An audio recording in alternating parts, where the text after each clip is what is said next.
Yes,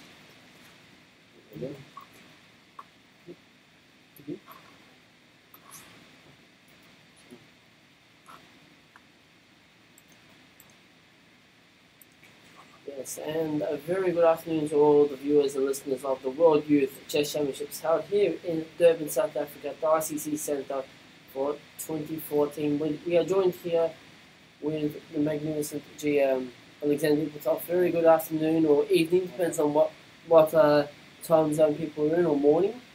Good afternoon. And tell us just very quickly before we get into some games, how was your rest day?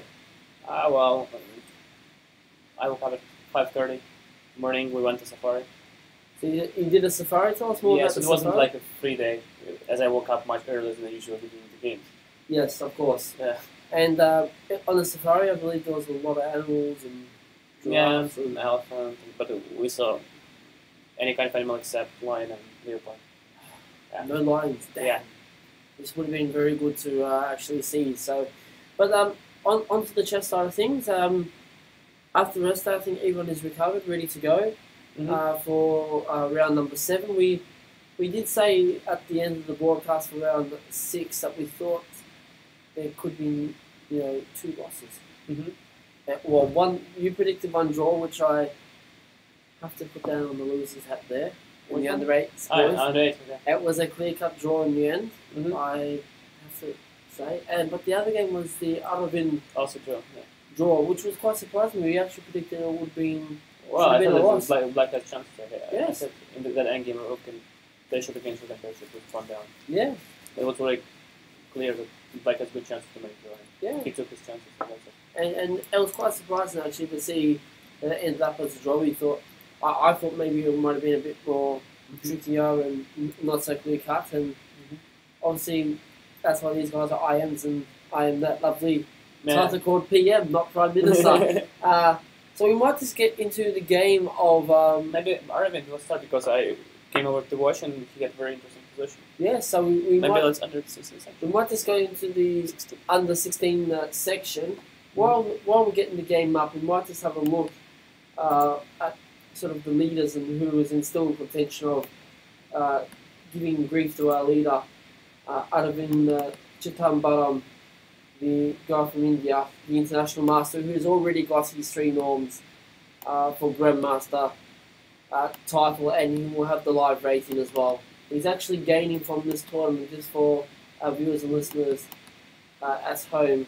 He is gaining 12.6 points. So it's really 13 points he's actually gaining from the tournament. So that will put him as a live rating of 25.09, and he has qualified for the GM title. So India's on the verge of producing so many GMs. The other players who are in contention, who are just a half a point behind him, are Christopher Wu from the United States, international master Murali Karthikeyan, also from India, and the international master from Argentina, Alan Pichot. So these are the 3 other participants who are on 5, with a bunch of people on 4.5. So we can see it's going to be a very, very close game. So let's take a look at it. Yep, we'll now take a bit of a look at the game between Chittambaram, which you can see on your screens. So Aravind started with B3. Yep, B3.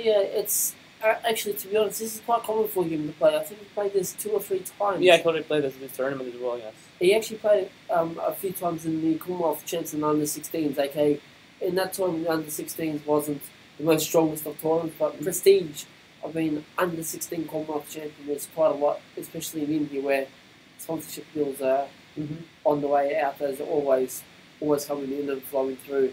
So B3, D5. Well, yeah. I'd like to mention that B3 has been played many times by 2700 players as Jabava and Rapport. Okay. It's a very good choice for creative players, as Aravind is. So he just aims to avoid theory and try to outplay his opponent later. Yes, but having said that, though, you still need to know what type of positions you're getting. Yeah, of course, And, Black has many choices: E5, D5, C5. Once I played A5, Yes. I don't think we arranged those. It doesn't matter. Okay, Yeah. but again, having said that, with all these draws and so forth, it's always very hard to play the right moves. So the idea of white cannot play e3 now because Yeah. he takes d1. Yes. So white plays. Now this is actually quite common. Now I believe, if I'm not mistaken, knight f3 is the main move. There's a knight f3 as well. Yes, Russian prodigy Vladislav Artemiev is playing that now. I think. Vladislav Artemiev, it's same age was Aravind, born in 1998, but he's now 26, 65. Okay. Far more talented than me. Okay. So he's in the top ranges Yeah. of the. We'll go through all this game. So we've got b3, bishop b2, bishop g4. Interesting enough, f3 was played. Now something that, again, I stress always on this about the beginners. f3 opens up the king weak spot. If only we could have that lovely thing called e6 and there was no g pawn or something. Yeah, it will be knight pawn h4 mate. Yeah. Yes, But as I said unfortunately, in previous live commentary, the chess has a concrete approach nowadays, so it doesn't matter. of course. Yeah, not so much. Now we've got bishop f5, e3 is played. Okay, just once I played this variation a couple of times in this game, so would like to pay attention to bishop h5 and white has to move e4. So we got this. What we're talking about? Bishop h5. What is the idea behind that? The idea e4 is to open up the diagonal and try to develop pieces and to put a trap at the same time, like queen e2. Yes. And if black, let's say, blunders, Yes. you take it to the check and double attack on e8 and h5. Black suddenly loses his bishop in h5. Yes, which is very quite common, and it's been nightmares for black, just dropping the piece and there. if knight f6, for example, trying to defend the pawn, there's also queen b5 check. And then pawn takes b7, yes, bishop b5. which is obviously very attacking, and you're usually picking Maybe up there's also bishop f6, I don't know. Oh, yes, bishop And then pawn b5 check. yes. Well, anyway, either way, it's not looking good for black, yeah. black after that. So getting back to the game, Bishop f5 was played there. yes. Bishop f5, e3. e3, e6, d4, bishop d6. Very Knight e2, yes. 92, knight c6, knight bc3, knight f6. Looking, I don't like white's position, to be honest. I really don't like white's position based on this e3, f3. Wow, he has a very clear idea to push g4, h4 and to expand on the king side. Or maybe, okay. G4 was played, and bishop takes g4, f takes g4. I think that was a preparation by black player because he had 1 hour 30 minutes after in this position. White was like 20 30 minutes down. Yes. So it's clear that the American prepared it in the rest game. Of course. And Queen c1, yeah. Queen c1. Now, I don't know what to say. It's going to be one of these wild and wacky games again. I can see. Maybe, yeah. With 2 points of the piece, it's Well, now it can be 3 pawns if black takes on h2, but maybe the player who plays black, maybe he's looking for something more than just a pawn. Yes, but the one thing that's very interesting is to work out where are each player's castle, or is it going to be any castle? Well, black is going to castle long, but first he has to create some threats. Otherwise, he'll be just a piece down. Yes. Now, what do we have to? Where would you put the queen there? This is the question. When I was saying next to the board and looking at the position, I was trying to calculate queen h4 check, king d2. Yeah. But I didn't see anything concrete because queen f2 runs into knight d1 and suddenly protects everything. Yes. e3 pawn and I don't know, sure. It becomes quite difficult in all of this. It's just maybe queen f3 here. I don't know. Ooh. What's the idea? Just to take the rook on next move on h1. Okay, rook. Let's g1. Yes. Maybe bishop takes h2, but here maybe it's bishop g2. Yes, I think this is much better for white now. Yeah, now it's because black must retreat with the queen and then rook f1. White keeps material. Yes, I think here, if this is the line to go down to, it would be very tricky. It's going to be quite hard to calculate, and if I know what Aravind is like as a player, he will calculate everything to a T, and he'll make sure that everything is working very well for him. Well, this black can take on h2 and have 3 pawns for a piece. 3 pawns for the piece. Now, what would you prefer, the 3 points or the piece? As a No. player. Well, it depends on the position. It always depends on some circumstances. But generally, just as a general observation, what would you prefer? I know everything at your level of play depends on position, but as a rule of thumb, what is the better way to go? Well, in the end game, maybe 3 points are more dangerous than a piece. But in the middle game, if the player who has piece up, he can seize initiative, and those points wouldn't have value. Okay, so I don't know. It depends. Apart from the positions, you would say that the 3 pawns generally in the end game are a little bit better than the piece. In the end game. Yeah, so. Because they can be promoted and not so easy to stop them with one piece. Of course, and it depends on what piece it is. Exactly. Yes. Okay, bishop is better in the end game because usually the end game has open kind of positions, and bishop can move from one king side to queen side, for example, in one move. Yes. And the knight needs 3 moves. Of course. More. Yes, and the only, you can say, good thing about knight is they can jump around a little bit, but they can't stop 3 Well, knight is usually better in close positions. Yes. With fixed pawn structures, so can make use out of weak squares. Of course. Now, on to some other games, perhaps we might take a look at the under 8s or even under 10 section just to see what is happening there, because these are the sections that we really need to focus on to see who can emerge as one of not only the victor of this tournament, but in terms of world chess, the next rising stars to give us old people all those grey hairs in terms of playing chess wise. Mm-hmm. And so the under 10s, we might go to the under 10 boys very quickly, and we might just see what the results were from round 6 of this tournament. We can see that there's going to be one leader. There's only one leader out of this, and that's Nihal Saran from India. India is always dominating chess these days. Well, he bet the Kazakh player Kazabek Noguebek. Hopefully the pronunciation is correct, as my Russian isn't the best. And Yevgeny Sindarov from Uzbekistan had a draw with Andrew Hong from the States. So round 7 pairings actually look at having something like Andrew Hong playing the India. So we might have a look at the top board in that matter there and see what is actually happening in the top board of the under 10s boys section.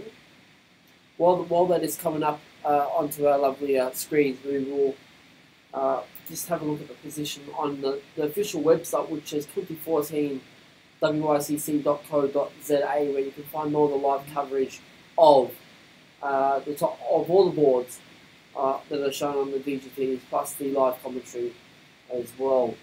Now, it's very interesting seeing from the commentary box here, Alexander, where you can see all the boards of the under 8s, 10s. Yeah, but I would prefer to see the under 18 and 16 sections. I would prefer. Which is good, and we'll actually get to that because we want to chase up, and we want to get your thoughts on what your compatriot said about the preparation of the Tomkowski yesterday. Okay. Oh, well, I should say 2 days ago because we had the next day yesterday. So we've got the under 10 section here. We're just going to have a look at the Andrew Hong game versus Nihal Saran. So, or Saran Nihal. E4, E6, D4, D5. Now, knight C3, I am actually a French player here. Mm-hmm. So, yeah. Here I usually like to take, I like to play the Russian variation, the Fort Knox, or the Rubinstein, where you take on E4, knight takes, bishop D7, knight F3, bishop C6, bishop D3. Yeah, Bahadur Jibba also plays like this sometimes. Yeah, this variation, it's quite solid, very hard to break through, and unless you know some breakthrough matters. No, I'm not before player myself, I don't know. So, but bishop E4, E5, this is very standard. Knight E7, A3, usually takes back, B6. And the idea of B6 is to trade light square bishops and then make use of out of those light squares. Yes, of course. Bishop A6 is the idea here. Typical idea. Swap. So the idea is typical to create a blockade and light squares. Yes, of course. Yep. And of course not to let white to create an attack. So bishop a6 takes, knight takes. And now castling and knight b8 is very strange here, I must say. Well, it's logical not because the knight is doing nothing on the edge of the board, as Zygmunt Talich said more than 100 years ago. Yeah. So black is moving his knight to c6, a5, and then to c4 maybe. Usually, One of the ideas. One other idea that I'm just looking at very quickly here is you can play the c5 straight away. C5 I know might look a bit dangerous, but at least if we're talking about under 10s here, and they will usually take. I know we're talking about top players, but after c5, it's very hard to see what white can do. White can't take because knight takes, and the knight becomes more dominant. Yeah, of course white is not going to take, not going to. But black can also take. Then white will take cd4 maybe. cd4, and then you can play this knight to c7 and then to b5. But then if you play a4, perhaps this is going to be a little bit of an issue. Yeah. Yeah, so... No, knight must go to a5 via b8 and c6. That's the only plan. Yeah. Or even after c5, we can just simply look at playing knight c7 straight away here. Well, I think the idea of c5 is not so logical because white has already castled his king and black's king is still in the center, so it's not logical in terms of development. Yes. Play such moves. So after castling, knight b8 is the move that was played. And we move forward h4, very ambitious from white, I think. Knight b c6, your idea, and h5, h6. And then h4. Okay, white wants to play f4, f5, and to create counterplay because he has a worse pawn structure, so he has to find counterplay. Of course. To compensate this. Yes, of course. And after knight h4, queen d7, queen g4, rook g8, f4, your idea of the counterplay. g6. g6, a4, castling queenside, bishop a3, knight f5, knight takes f5, e takes f5, queen f3, knight a5. I think black is doing pretty well. I think black is much better. Yeah. Because white failed to create counterplay and black is gradually doing his position. White is running out of ideas. Yes, indeed. It's not looking very good here for white and for black. Yeah, well, black is okay, and white's not looking very good. Not good looking, exactly. So knight c4 is coming, then black can play a5 and stop any ideas on the queen side. Knight c4 just sits there for the whole game. Yeah. It really sits there because there's no actual... Well, on the other hand, it's out of play there. But But okay, knight c4 maybe... well, where does the bishop go? This is the question. Well, it has to come back to c1, maybe then... But c1 it does nothing. Well, ideally the knight would stay on e4, it's the ideal square. Yes. But it's not so easy to get there. Yeah, this is the thing, how to get there. The only squares that we're looking at are maybe, okay, knight c4, bishop c1, it stops this... Okay, black can play a5 and then to prepare the attack on the king side by opening the hg file and doubling the rooks. Yes. And white just has to wait and it's a very bad position for white, I think. Yes. Now we might just jump across to this under 16 category where we'll check out your compatriot Chemochan Alimarandi. Yeah, Chemochan. So we might just get that up. That's going to be happening very soon. Tell us, you've been preparing him from time to time during this tournament. Tell us, how do you like the position that you prepared for him very quickly? Yesterday. In round number 6, 2 days ago. Well, just a minute. So in this game, we started off e45. It's a Lopez setup. Mm-hmm. In relation to the Tromboski, did you feel comfortable with the setup? And the position? After 13 moves, he got a better position according to the analysis, but then he a little bit misplaced the position, he got worse. Okay. I think he offered draw in the right moment and the draw was accepted. Okay, so he was happy with how he played and the preparation you gave him, or did he feel that he could have done a little bit better in terms of... Well, the preparation didn't work out. So okay. The result is what matters. This So is if it always was a the draw main- with White against 22-80, I mean, I don't think it's- something good. Yeah. Okay. I mean, he's much better player, and it was White. Yeah, the white pieces. And today another Turkish player is playing against the other guy, but I'm also not sure he's doing so well. Okay. Yeah. So we'll have a quick look at this. Your Ali Morandi. Yep, Ali Morandi. Florin Kakajura from Hungary is playing him with the white pieces. Ali has gone down a Lopez line. Yeah, as we know. checked here. Which- Rookie 1, we checked. Yes. That's what we checked, but the guy played D3 variation, which is quite popular nowadays. Okay, so the guy played D3 here. Okay, so D3, B5, Bishop B3, D6, Knight C3, Knight A5, Bishop B3, Knight takes B3, AB3 and Bishop B7. I'm pretty sure Ali, who is a common player of the E4 systems, would definitely know this line and he would be very well prepared for black in this manner. Well, I Tell don't us- know. Actually, White's surprised. So White prepared Knight E3, and we didn't look at that line. I don't know. But now he's doing pretty well on time. He's 10 minutes up as far as this.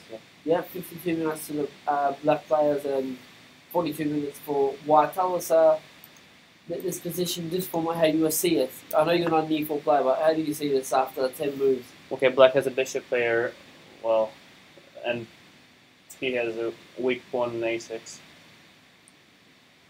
So, Okay, but so the bishop pair is good, but the effective on A6 pawn is a little bit weak. yeah, but Black can put his bishop to C6 and to B7, and the pawn will be protected.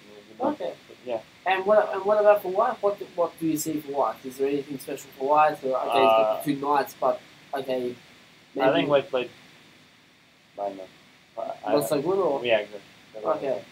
Because I don't see the plan for him, because if he plays D4, Black might play D4 and take on E4 somewhere. Okay. I don't see the clear idea for what to do. There's nothing special happening. Yeah. So, okay, H3 castles, No, I did too. 92. What idea bishop, before? Yep, bishop E6, F4, E takes F4. And if I a good move. So, Yep. So let's see this position from the view of chess principles. Black has a bishop pair, so it's logical to open up the position since Of course. bishops are more active. And Of course, open. Yep, we all know that bishops, give them the highway, they'll be running. Exactly. Okay, yeah, exactly. Gives them the- So he said what he's doing with Yeah. in terms of. And in terms of with the knights, you must always have them in closed positions because they are equestrian participants. They love to jump quite a lot. And Exactly. Yes. when you get a knight that is very jumpy, that's when you have to start running because knights usually get a bit upset and Mm-hmm. they can kick around Yeah, they can jump on the elephant, on the Oh, yeah. bishop, yeah. Of course, and I can tell you now, having played a closed position with a bishop versus a knight, it is a nightmare. Yeah. Yes, I managed to hold it for a draw, but you have to play extremely precise and not just to a T. You have to be to the move.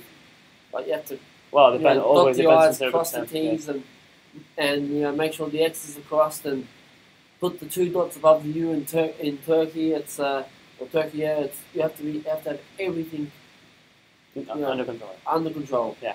So after D5, E takes, Knight takes. If Knight takes here, okay, this is not looking good. I personally would have preferred instead of Queen takes, maybe perhaps Bishop takes, unless I'm not seeing something. Well, maybe it would make more sense because the bishop, it's placed on the big diagonal, on H1A diagonal. Yes. Yeah, it's not only 6 because it's not doing the one 6. And the thing is, we're dropping the pawn here on. Okay, that was a C7. the small trap, but of course 2280 will never fall into bishop C7, queen C5 check, and black Yes. white loses the piece. Of course, even though the pawn is well, I haven't said that there has been a lot of quick games, and you said about traps. Interesting enough, I discovered during the randomness of seeing the quickest games in history, Mm-hmm. two candidates, two participants at the candidates tournament, Mhm. Karyakin and Andrikin. Yeah. Yeah, same age. Andrikin has actually beaten Karyakin in 10 moves. Okay, how many years ago? When they were 10 years old? No, it was actually in a blitz tournament. It Okay. wasn't so long ago. Ah, well, it's possible. In Blitz, everything's possible. But it's amazing how you talk about traps. Mm-hmm. They will not fall for it. Okay. Even the most professional players. And Reckon beat Reckon. Yes. Oh, well, I'm not surprised actually. And Because he's a Reckon- much better Blitz player. Yes, but Oh. it's just interesting to see that even 2,700 rated players Of course, well, are making mistakes. actually also in Norway, in the Stavanger tournament, in the Blitz tournament, Yes. Carlsen beat Caruana in 9 of them because Black Blunder. I mean, in Blitz, everything is possible. I mean, Yes. And No it's problem. actually interesting also about technique and you mentioned about blunders and all this. What do you think Caruana has over Carlsen? Because Caruana always seems to be beating Carlsen, and he's more hardworking, I think. and something that's more interesting is that Caruana was in a position where it was a theoretical draw Mm-hmm. against him in Stavanger, I think it was, but he managed to beat him in that Rook Pawn versus Rook Ending, and it was I think it was a couple of years ago. This year. yeah, it was this year, and No, I think. theoretically it's a draw, but Carlsen is player. Why do you think Carlsen is always not performing his best against Caruana? Apart Because from, Corner is younger, first of all. you reckon he's got more hunger and energy to try and beat Carlsen these days, or Well, I don't know. It's hard to say, actually. like we saw him in the Sinkelfeld Cup where he Yeah. was just making the whole field, which wasn't pets masters like me or even yourself. Yeah. These were the elite Well, players. yeah, exactly. And he had to. And he was making them look like patzers. Let's be honest. He was just really crushing them and just provide the best moves. It's very hard to see such a jump in the ratings Well, I mean, I at think, such a high level and to see such a player perform so well. I think hard working finally paid out. This the hard work pays off. Yeah, exactly. Do you reckon his coach has got something? Cello. Yeah. Do you reckon he's got something to do with it? Of course, I mean. Of course, Like- Chichello worked with Anish Giri, who is number 7 in the world, and with Caruana, who's Number jump two, on number yeah. 2 now, yeah, so of Do course. you think he is considered one of because people are saying he is the best coach in the world. Do you think he is the best coach? I don't know how much does he charge, but he charges 600 per day, so maybe he's 600 yeah. euros per day. Yeah. Well, not so bad for Czech. Wow, that's a very good wage. That's like that's like usually the month wage of most European countries. Exactly, yes. So So- that's it. But in terms of like, if you compare him to Grievous, your coach when you became more junior champion, do you think there's any much difference at all? I never worked with Chichelov. I know him. I handshake and we maybe talk some hi, how are you? But that's it. I But- never talk. I never get him. So nothing really special in terms Wow, of and at all. Now we might get back to this game where we have the Queen D5 move. Something that's very, as we said, I think the bishop on D5 could have been a better move in my opinion. yeah, because But again, who am I to say? Do you think Bishop D5 was better than Queen D5? Is it? But well, I mean, let's see from that position. we just go back. Yeah. Yeah. Okay. White Black has already developed the bishop, yes. Yeah. So from one point of view, it makes sense to take with the game because the queen is not developed yet. Yes. So by taking the knight, it develops the queen at the same time. Yes. But as I already said, chess has a concrete approach. So taking with the bishop made some other sense. I mean, as bishop would go to the next diagonal where he can create threats to pawn g2. Or you can even you can play B7 or C6. Well- Queen like Bishop B7. Well, or queen Bishop d7, then yeah. I mean, and just look at playing Queen D5 and going there. But then that can also be met with C4. but okay, maybe it doesn't have so much difference Yeah, because the position is still not clear yet. of course. Yeah. Yeah. So we'll move on. Queen D5 was the move that was taken. Yep. So Queen D5 and Knight F3, Rook F8, Queen D2, Bishop F6, Rook AB1, H6, B4, Rook AC8, D4, Bishop F5, d4, Rook bishop. d4 how? No, bishop D4, f5 and rook b1. yeah, Rook BE1. So I look at this position and I feel that these bishops a little bit misplaced. I don't know why, Mm-hmm. but for Well, some, I'm thinking, okay, the white bishop I feel is misplaced But the black bishop, I can see what it's doing. Well, black is clearly better in this position, that's for sure. Yes. But I'm not sure that's enough to win because white's position is very solid. Yes. And he can play c3 and I don't know. I'm thinking here about taking rook e1 and rook e1. I don't know what happens in case of bishop takes h3. This is very... G takes h3, queen f3. Okay, this seems to work fine for black. So. Yes, this is quite difficult, and but again... So it seems that white has to take with a queen because taking with a knight falls into losing the pawn d4, so something like bishop d4 check, queen d4, I don't know. Queen d4, and, yeah. Swap everything off and make it easier. Yes, so queen e1 seems to be the only move in the position, I think. Yes. So after rook b1, it's quite tricky. Like for me, I'm trying to analyse at a 1700 level here, just so for the viewers and listeners at home, they're watching this coverage compared to your analysis, which you have seen. What I sort of look at straight away is what are my pieces doing? I know it's a bit different at your level. I know that yes, what are your pieces doing, but it's more about where did the pieces get placed. So for me, the way I see it is okay. Is my bishop on f6 doing something? Yes, it is. That's giving a bit of pressure on d4, which is great. Is the bishop on f5 doing anything? Yeah. If you go to e4, as you already saw, black can take on h3. Yeah, but what I in see case the knight in f3 is unprotected by the rook on f1. So what I usually do is I look at what are my pieces doing. So if we do the rook takes, maybe bishop e4 is better. Then rook e1, rook takes e1. Why? Rook e1? Yeah. Yeah, I think black has, by playing bishop take h3, black is just winning the pawn, free pawn. Okay, so instead of, if we not take back with the rook, I think white's forced to take with the queen.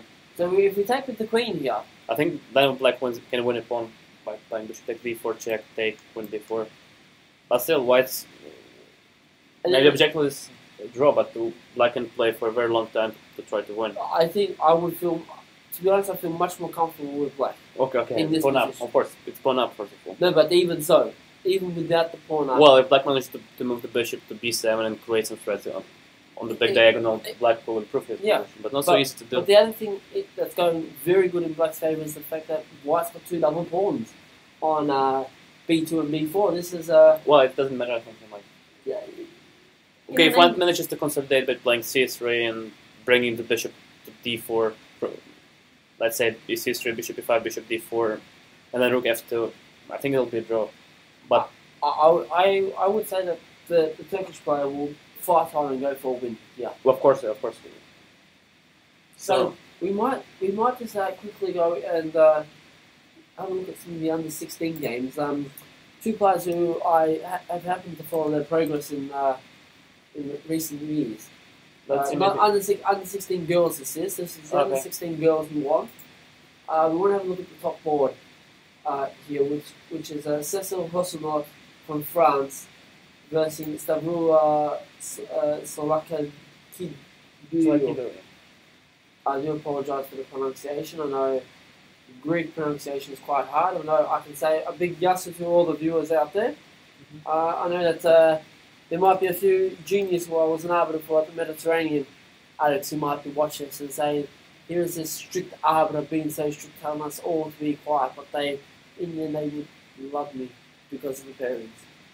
They hated me for about 23 hours, 45 minutes of the day. But when the parents come out, I was like the most charming angel, loving person out there, and I asked them, why would that be? They go, oh, because you love the parents. I said, you can't just love me just for the parents, you have to love me not because I might be a good arbiter or something like that. And just in the commentary box, I've just noticed in the underage section, so yeah, the boat jumping. We got the Australian Christopher Lim, who was raising his hand about something. We're not 100% sure why. Christopher Lim, just for our listeners at home, he is playing at the Vauxhall Chess Club, and his sister Cassandra is also playing in this tournament in the underage section, I believe, as well. Two good players from Australia can cause upsets. We need to find where an arbiter could be floating around. You can also see Gunther Vandenberg, the chief arbiter. Yeah. floating around, watching some games. Perhaps we can get some players. We can see the Palestinian arbiter as well. Needing, we haven't got the arbiter come over. The chief arbiter's gone over to Christopher Lynn to see what the case is, and it should be interesting. I love cheering for the Aussies. Yeah. One other thing I want to mention though, Alex, is I've been very impressed with the underrates asking, can they go to the toilet? The kids have been like that. Yes, they're actually asking the other, can they go to the toilet? Are they forced to do it? They're not forced, but it's just so interesting because I remember, in adult competitions, sometimes they ask, you have to let the arbiter know and all that, but it is so amazing to see underrates not even being forced to ask. Yeah. Well, asking, and this. Well, it's maybe their first time such a big event, and they used to do it since school. Yeah. They didn't do this in school. But even though in chess, it's just it shows true professionalism. I think as a sports athlete, I think it does because I think they learn this skill from school when they stay at class and they want to go to academic class. But the under 18s and under 16s, they still have, if you're in school, you still have to ask to go to the toilet, and they are not asking the arbiter, but the under 8s are. And this, of course, under 16 we shouldn't ask them. They have to confident in themselves. Okay, yes, but even so, I'm just very impressed with the under 8s. Mm-hmm. I've been very, very impressed. So let's get to this game of Cecil Mosinot from France versus Stavroula Salakakidou, who is the under 14 current world youth champion. Can she actually? She could have played in under 14 once again, but she decided to play in the under 16 division. Obviously, stronger competition. Yeah. Sicilian, please drive me through this because there are so many variations out there. You can almost get lost. Yeah. So it's better not to get in there than that. So it's an A6. It's like a card variation with a knight C3. This is the transposition to Knight Federation. Yep. As we can see, pardon me there, we can see that there's been a lot of stuff happening here. To stand this Norse theory. Whoa, this is starting to get a little bit exciting here. Yeah, but as far as I understand, White was better prepared because yes, bigger playing because White had much more time and still she has. Yes. Now, I want to put a little bit of a mention out there. Before we started this broadcast, Alex, I decided to drop by and have a look at her game. She seemed not herself in the position. She just did not feel comfortable. And Cecil was Stavroula, yes. And Cecil was just coming back and peacefully, calmly, just walking around as if nothing is going on. Well, she came over with a good coach, 24-50. Yes. Maybe you know this international master from France. What's his name? The international master? Yeah, 24-50. I saw him in the French league. Yes. And actually, I forgot his name actually. I actually want to just mention something you mentioned about 2 days ago. You said Nigel was here. Yeah. This was the only time when I saw him. Yes, and guess what? I actually did see him at dinner. Okay, what, in which hotel? In Marina? No, in the South Beach, hotel, one of the hotels that are supporting the... Irangeni or Maharani? No, South Beach, the same hotel that I'm actually staying at. It's it's not far. It's about 50 rand from the Maharani or Allegheny. Okay. So when I saw him, I said, "Are you planning to play like in the Blitz?" He goes, "No, this is just two of my students here and just giving them the support and coaching them." And I said, "That's great." And I said, and we both had a chuckle about Spain. We're like, "Yes, we're finally out of Spain. We can talk English, not Basque." But that was like our little joke. And I said, "It's actually good that there was some players that aren't actually here, and it's good to just be away from the adult side of things because kids' events is always exciting to see, although they can be quite hectic, as we know." When you get kids' events and you're an arbiter, you're running around like there was no tomorrow. You might as well be Speedy Gonzalez, Hombre, hija. Hombre, hija.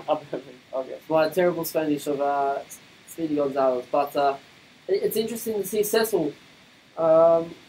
She is. Some, What's the what? She's not even in the. She's the 15th seed in the tournament. WFM playing the other WFM, which is Stavroula, and Irina Drogovas and her sister Maria Drogovas. where is she? They're both from. They're actually, funny enough, they're actually from Hunting Mansis. These Serious? two, both Irina and Maria, Okay. and their coach is Igor Black. So a very big hello to Igor. If you are out there watching this broadcast at the official website, which is 2014 wycc.co.za, which is the official website. So it's very interesting to see that I found out about this, and I was on the same bus as Igor Gleckman when we were going to Madrid from Bilbao from the European Cup, and we were chatting away, and I'm comfortable seats. It's really, really great. But You went by which company did you go by? Alsa company. yes, Alsa, I know. also yes. I used to come over to Spain quite often, so I still remember. So that is the company, also good company out there, but even better companies out there are the true supporters and sponsors of this event, which is obviously FIDE is always a big supporter. We've got Chess South Africa as well, the African Chess Confederation, along with many other Durban KwaZulu Natal, which is also the tourism company, I believe. The ICC for the great work and providing a fantastic venue. You see here, and it's like, I don't know what to say. It's really like you're watching a true sporting event. Because I want to say, like in Australia, New Zealand, Oceania, some Western countries, chess is not a sport, and you come here and you feel like you are really in a chess sporting arena. Because the children just give energy. Yes, They give you energy. they give you That's the energy, they give you the motivation, and the underage, they are fantastic.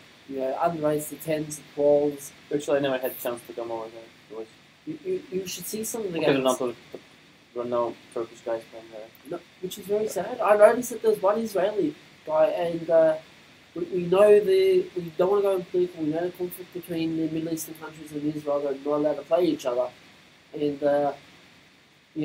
but it's still good to see Israel out there.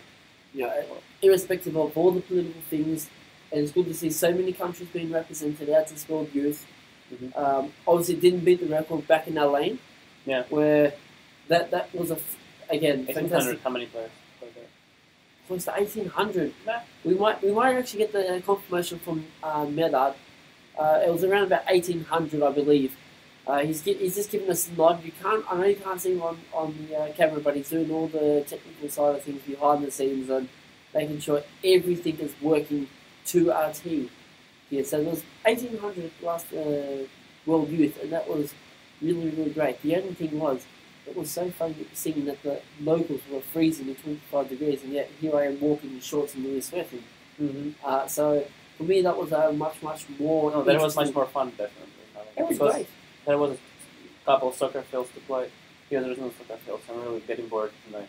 Yes, I know soccer fields are something that we love.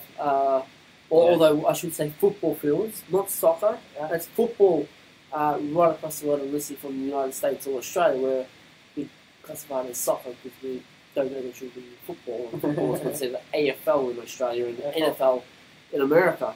Right. It's one of these things that you're just going to love, football. And football and chess are very good. I remember there was a chess player, funny enough, that was doing something. I can't remember who. It was professional football player. No, not professional football player. Einstein. No, not Einstein, but there was a chess player who wrote a book about the correlation between chess and soccer. Really? Or football. Okay. Which was very interesting. I had a very quick read through it, and there's a lot of correlation. You'd be surprised, like the tactics, like... Well, maybe in football there are more tactics and Yeah, strategy. yeah, there is. And I think so. But another thing which is quite surprising with our little small community that we do have here in the chess community, is I have come across so many females that know karate. And I've come across a lot of chess players that actually know karate. Why do you think that is? What would be your reason as to why chess and karate or martial arts of any sort? What do you think is the correlation there? Because I'm just very surprised. Like, I've come across so many people, and now I'm usually scared to talk to any females in the chess community because I'm either going to get, told off in an unprofessional manner in terms of the karate movement out here. So we might actually, what we should do is probably take a look at some underrated games because with these under 16s, there's been really nothing that has actually happened. Position in several games. Bishop E2. I think Bishop E2 is the last move that's been played. Stavroula is having to think, and the question is what to do here. I think Black has some decent compensation for the pawn, but maybe I'm just wrong. I don't know. Do you know what the interesting thing is? Let's actually break this down into simple, plain, beginner's terms here, Alex. We have a knight on H5, which is terrible. Because in the time, white can play knight f6 and give the pawn back. Yeah. Knights on the side of the board, rule of thumb, are terrible. Okay. Yeah, but that's an open position first. Yes. And white is the pawn up. Yes. Knight came over there to win the pawn. Yes. But in general terms, knight on the side of the board, terrible. Yeah, Zygmunt Taras said like that, yeah. in 1890 or something. Now, the bishop on E2 is developed. The bishop on C1 is not developed. Oh, it will go but, B3 next one. But also, black's bishop is not developed on C8. And the interesting thing is both sides have not castled. And I'm not sure they will castle. I have some doubts could this be actually the first game where we actually see both sides not castling? No, it's not for sure not the first game. In this tournament? It could be in this tournament. No, not of course. In this tournament? No, of course there are many games. We just didn't have a chance to win. Yeah. And then Black played a very interesting Queen C7. The idea is to play Knight C2 and just grab the rook. Yes, so Queen C7 and try to be sneaky here. At some point I stopped liking Black's position. Stavroula is a very talented player. I was told that she is getting sponsored from the government. She's getting some sponsorship there. So I think the local government is sponsoring her in some sort of financial way. Very good. Which is great. And I remember we have to talk about also Greece is not only is it fantastic, but when the financial crisis hit, it really hit bad in Greece. Having just been in Greece, that they are doing quite well in Spain. Yeah, I think it's starting to emerge. I agree about that. Yes.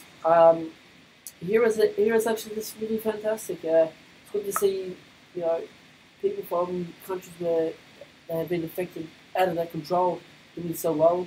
France is another place. Well, let's take Ukraine. I mean, in all countries and all televisions saying that the war is going on there. Yes, but only in the one part of Ukraine. Another part where I'm living, there's no war. Okay, so but in Ukraine, it's good to see Ukrainian people playing this for them because it's good for their country. I'm not trying to take sides in either way, but in each way, it's good to see that chess is a good way to put peace and harmony. Well, make things today peaceful. My friends on the 18th section are playing against each other. One is from Ukraine, another one is from Russia. Okay. Now, the first day I came here, I called the first one Alexander Bortnik, Yes. And another one Kirill Alexeyenko. And we had the dinner together. Then we had some fun in the room, yes. And now they're playing with each other. And it doesn't matter, are you Russian or Ukrainian? Yes, but because I've been told the Ukrainian language is starting to die out now, and they're speaking Russian. Is this true? What? The Ukrainian language. Yeah. And it's starting to die out and not be spoken as much now in Ukraine. I don't think so, no. No, they're still speaking Ukrainian? Yeah, I speak both Russian. Okay. This is interesting. So, actually, we might just get a minute to jump over to the underrated boys section, because we can always find some interesting games there. We've got Ilya Makoviev, the top, not the top seed, but the player who is doing exceptionally well in this tournament with 5.5 points out of 6 from Russia. He is doing a fantastic job. But remember, the top seed is Arthur Goa from the United States with 1908. I remember last year there was a Ukrainian player who had a rating of 2,000 in the under-8 section. A Ukrainian player, okay. I can't remember his name, but he had a very shocking tournament. How does one kid in the under-8 section get a rating so high? Maybe he just put one tournament so well, he got trading performance and a good rating. Yeah, this would be very, very surprising. Well, and there are also prodigies in the world. Let's not forget about that. Of course, don't get me wrong, Yes. there is prodigies, but to get such a rating that high at such a young age. Well, I played World Youth Under 10 in 2003 in Halkidiki in Greece, Yes, and there was Sinan Sigirov, maybe a Russian player. yes. He had 2250 under 10. 2250. Yeah, so it was in 2003 when the rating was even Much higher. Yeah, exactly. There was not so much Yeah, inflation. yes. Exactly. I was gonna say. Okay, so in the under 8 section we have got one player on 5.5 points, which is Ilya Makoviev, the Russian player, seed number 2 as well.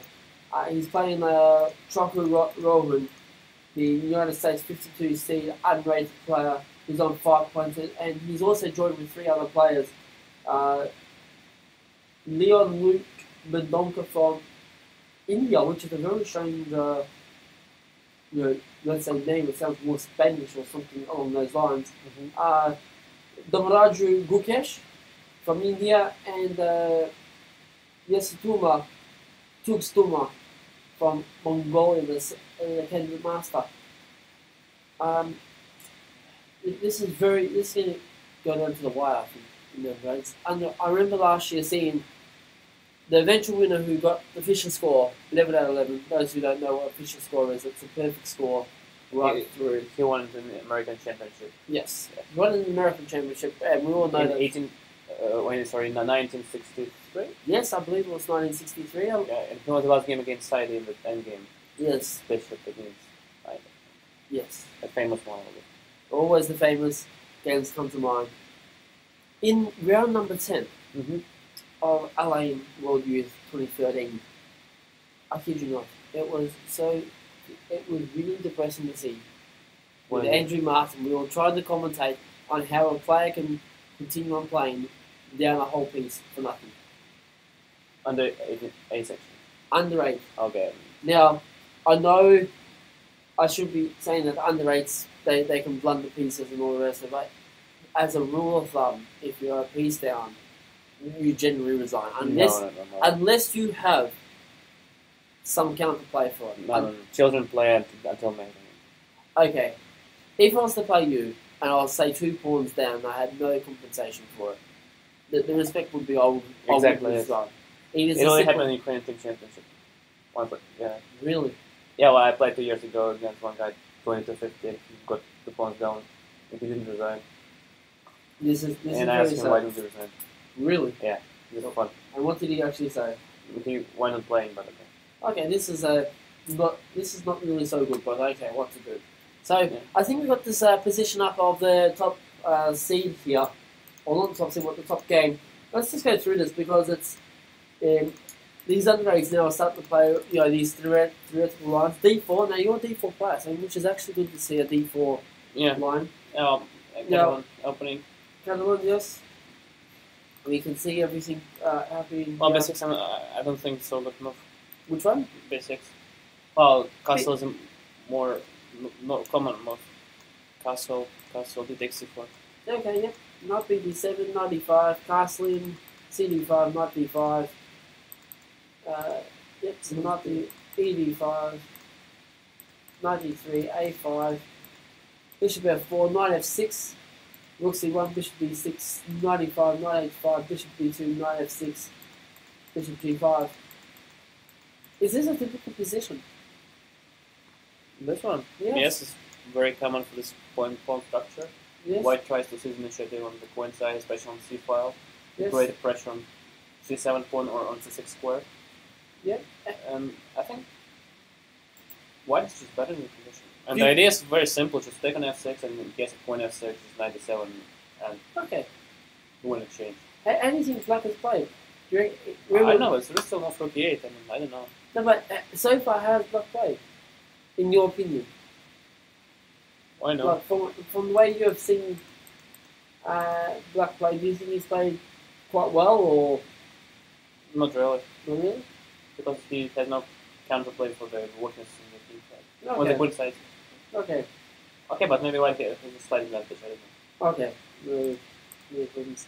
And we actually, what we should do is we should probably just take a little bit of a break Yeah. And we'll probably come back in say about 20 minutes, Mm-hmm. and we'll have a look at some of the open section. There's an interesting the- game in Brentford defense, Brunello against Akchi Gupta. Yep, We'll take a look at in the GM tournament, which will always be great. So stay tuned and keep watching the games, and we'll be back here at the World Youth Chess Championships for 2014 held here in Durban, South Africa at the ICC Centre. And we'll see you in about 20 minutes' time. Yeah. Ciao. See you.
And yes, welcome back here to the World Youth Chess Championships held here in Durban, South Africa for 2014 at the ICC Centre. Great little break it was, half an hour or so. Yeah, fine. Good break. We were able to, we needed to go to the restroom and be able to get a bit of water into us. Yeah, I said I would did some fun, had some fun with it. Yes, it was a great break, but we're gonna look more towards this Durban Open, which has been a bit more interesting than some of the youth games that we've actually been seeing. I've seen some youth games which have been... Yeah, the Durban Open left on the second plan. Yes. Yes. So we're gonna have a look at this game between Abhijit Gupta and Sabino Brunello. Sabino Brunello is white in this game against Abhijit Gupta from India, the top seed. So you want to go through the opening, you're a D4 player yourself. So let's just have a bit of a look and we'll see what is actually happening in this game. So D4, Knight F6, C4, G6, Knight C3, D5, CD5, Knight D5, E4, Knight C3, B takes C3, Bishop G7, Knight F3, C5, Bishop E3, Queen F5.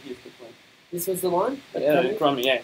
It's maybe like the main weapon against good for defense. Okay. So we're up to, Queen A5, Queen D2, Knight C6, Rook B1, A6. You're a D4 player, Alex, and I think I've said this about a billion times, but tell us, is this, for this type of position, is there anything being strange out of the opening? No, I think this line is mentioned, my great predecessors, written by Gary Kasparov. Yes, yeah. If I'm not mistaken. And I got to scroll through it when I was younger, 5 years ago, and okay. I remember this kind of position. Okay. Where white can check slight advantage, slight pressure in the endgame. Fantastic. So here it's all theoretical. There's nothing special out of the opening. It's just all standard theory. Mm-hmm. So we move on. Look, C1, CD4, CD4. But not as when we say CD4, we mean pawn on C4 is taken on the D4 square, because CD can mean like the CD as in what we listen to. Yes. So I just want to clear it up for maybe some brand new listeners who are new to chess and are watching this coverage at the 2014 WYCC .co.za, I think it's a correct website if I'm not mistaken. Yes, it is the website. So we move on.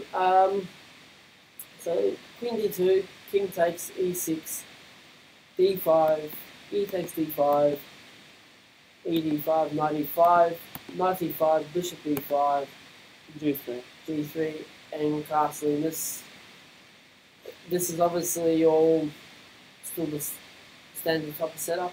Yeah. Well, G3 is very interesting idea to put on the bishop on the diagonal H1A in order to protect the pawn. Yes, yep. The other possibility was to develop it to C4. Okay. But maybe it's a little bit more active on G2. Okay. What would you play in this position? With black? Yeah, for white. For white. I mean, Bishop G2 to play it? Yeah. Okay, I mean, Bishop G2, Bishop B6. And Bishop C5, white plays very logically. I mean, he doesn't give time for black to get away. Yes. Doesn't let to create a blockade and dark squares. And interesting, it looks like almost the beginning of an endgame. Interesting. Yeah, it's from opening to endgame without middle game. Yes, which is always quite interesting in every aspect. Yeah, so we move on after you told us about the Bishop C5 idea, Rook D8, and we go Rook H1, yes, King F8, King D3, Bishop takes C5, Rook takes C5, Bishop F5, check. Well, perfect centralization by white pieces. Yes. The king plays perfectly on D4, supporting the pawn, and is ready to invade on B6 or F3, I don't know. And we always say in the endgames, king centralization is one of the most important chess principles. You would always have to say it is the most important chess principle for endgames, because without a king in the centre, how do you actually end up, let's say, win games? You can't, unless your opponent decides to, just give you the pawns for nothing. That those pieces or beginners whatever. usually forget about.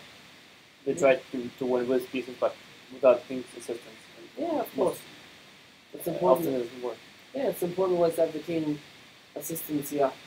So we got king d4, rook d7, a4, rook b8, rook e3, b6, rook c6, b5, a5, b4, rook b3, rook e8, bishop f3, rook e1. And here we begin to go, what is happening? I think white is just winning, I think. Yeah. I mean, black failed to neutralize white's activity. Yes. Failed to blockade the pawn, and white is just picking up the material. Move by move. Just 2 pawns up. Yep. Well, first the pawn on b4 is falling, the next one on a6.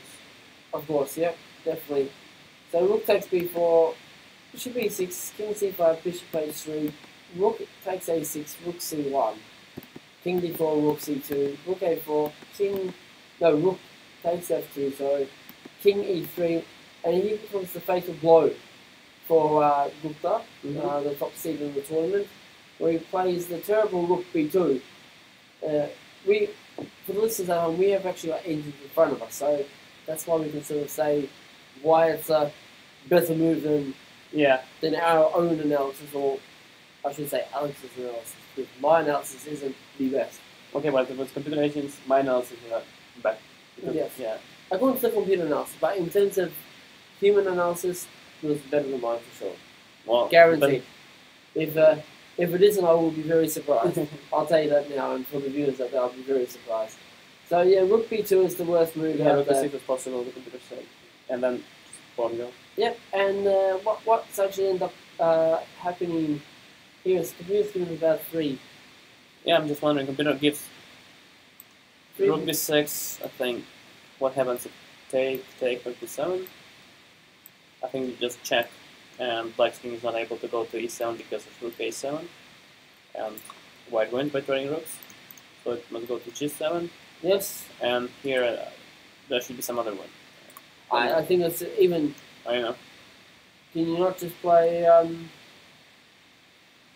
Okay, rook a6 with bishop f1, then rook bishop e2. No, actually. Hang on. Rook e7 check those. Okay. No, instead of the bishop e2, we could actually play. Rook a6. Rook Yep. a1. No, not rook a1. The idea I'm looking at is even. Rook a1 is just winning. Yeah, rook b1 is just game over. I'm looking at even the discovered e6 maneuver. d6. D6, sorry. Yeah, yes. also winning. Yes. This here, I think, is. And it's also winning. Yeah. Yes. And I think it's just game over here. Yeah, Yeah, rook is winning. Yeah, rook b6 was easier than d6, but d6 is winning as well, of course. Yes. Because black is basically playing with one piece with the rook. Yep. And it's not enough to create a counter. And it's just which. All his pieces are paralyzed, and white bishop is standing perfect on the big diagonal, supporting the advance of a1. Yes, of course. And we move on. d6, rook b3, king f2, rook b2 check, king e1, and get ready for the next bad move. Bishop g2. Bishop g2. Given the engine is given about 3.5 almost, so this is not looking very good for the top seed from India, Abhijit Gupta, who had a flying start at the Commonwealth with 7 out of 7, and then just fell to pieces. Yeah. One does. Bishop g2, rook g2, rook b6, rook d8, king d1. Yeah. You can almost say this is suicide chess. I would be putting it at that. It's unfortunate that king is situated on d1. Centralized king can't. We cannot have this. Black cannot create a counter plan on the second rank, on the first rank. Yep, and there can never be any cheapo mates as I like to call them. With we have the 2 rooks checkmating the other one, with a g2 f1 or Black's not F2. able because if rook c8, for example, is d7, and black has to come back. Black's rook has to come back to b. Yep. Yeah. So position is lost, as computer said. Yep. It's giving now the computer's giving me 5, and it's just all over Red Rover.